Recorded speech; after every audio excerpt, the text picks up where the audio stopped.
नमस्कार, city week news देख रहे हैं आप और मैं हूं आपके साथ साक्षी सोनी। चलिए नजर डालते हैं आज की ताज़ा खबरों की ओर। लगातार आपने देखा कि ग्रुप सी और ग्रुप डी के कर्मचारी हर दूसरे दिन जो है धरने के ऊपर बैठे हुए नजर आते हैं। कभी नगर निगम के बाहर तो कभी लघु सचिवालय के बाहर, कभी अनशन के ऊपर बैठे हुए तो कभी जो है भूख हड़ताल के ऊपर बैठे हुए ये सभी कर्मचारी नजर आते हैं। हालांकि सरकार से अक्सर गुहार लगाते हुए नजर आते हैं, लेकिन इनकी सुनवाई कभी भी नहीं होती है। हालांकि नगर निगम के बाहर भी जो है 3 से 4 कर्मचारी आज भी धरने के ऊपर बैठे हुए हैं, वो भी भूख हड़ताल के ऊपर बैठे हुए हैं। वहीं अगर बात की जाए आंगनवाड़ी वर्कर्स की, तो आपको बता दूं लघु सचिवालय के बाहर जो है लगातार 3 महीने से बैठी हुई है। लेकिन अब बात आती है कि आखिरकार मैं ये सब आपको क्यों बता रही हूँ, तो आपको बता देती हूँ। पंजाब सरकार ने एक बड़ा ऐलान किया है।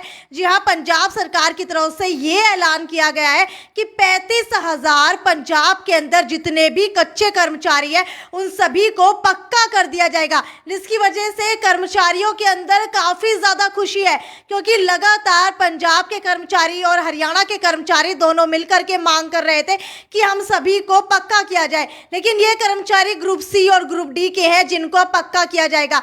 हालांकि अगर बात कर ली जाए कर्मचारियों की, तो आपको बता दूं कि ये आखिरकार कौन कौन से कर्मचारी हैं जिनको पक्का किया जा रहा है। ये कर्मचारी अब सरकार के ऊपर जो है दबाव बनाएंगे।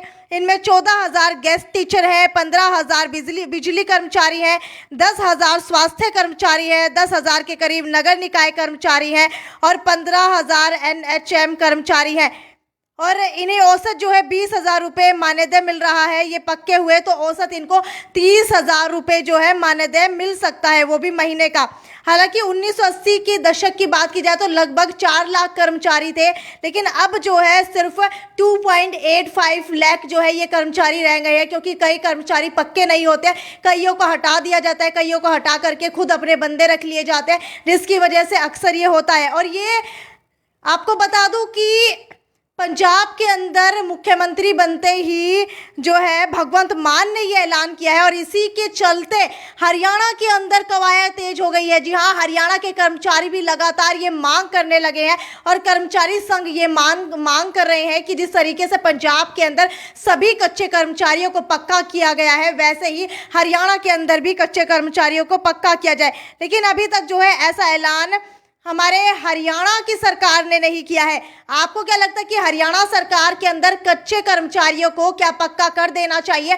और अगर पक्का कर देना चाहिए तो इस वीडियो को ज़्यादा से ज़्यादा शेयर करें, ताकि सरकार के कानों तक जो है ये बात ज़रूर पहुंच जाए। इसके अलावा अगली खबर की ओर बढ़ते हुए आपको बता दूं कि वर्ल्ड एयर क्वालिटी इंडेक्स 2021 की घोषणा हो चुकी है, और इसके अंदर आपको बता दूं कि देश के 100 सबसे प्रदूषित शहरों में 63 भारत के हैं। और इसके अंदर जान करके आपको हैरानी होगी कि हिसार जो है वो 11वें नंबर के ऊपर है।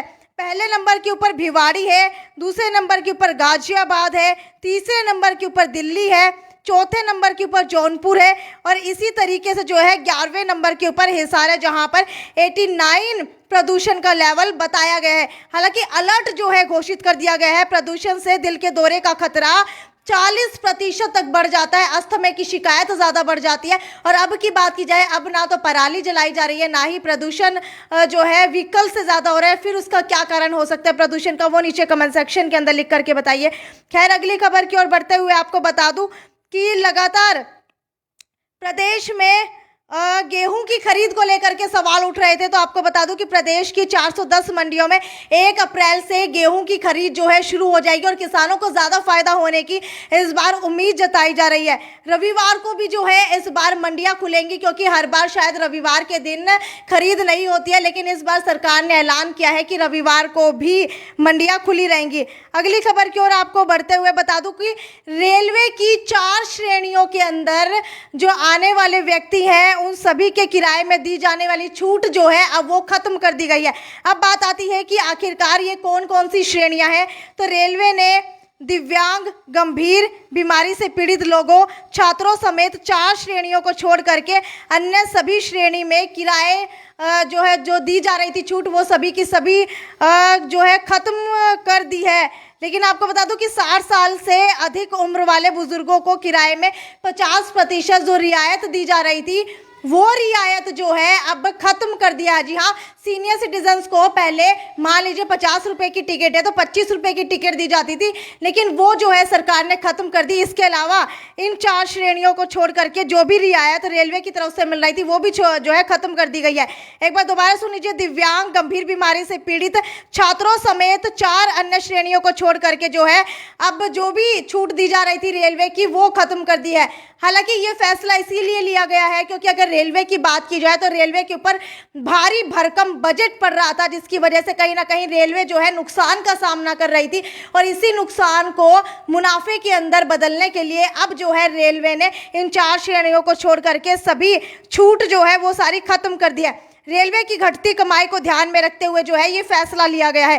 रेलवे ने मार्च 2020 में रियायतों को बंद कर दिया था और सिर्फ इन 4 श्रेणियों को छोड़ करके अब जो भी रेलवे के अंदर सफर करेगा उन सभी को पैसे जो है ज्यादा चुकाने पड़ेंगे। खैर, ये तो यहीं तक की खबर थी, आगे भी इसी तरीके से आपको अपडेट देते रहेंगे। ये थी साक्षी सोन की रिपोर्ट और जुड़े रहिए हमारे साथ इसी तरीके से। नमस्कार।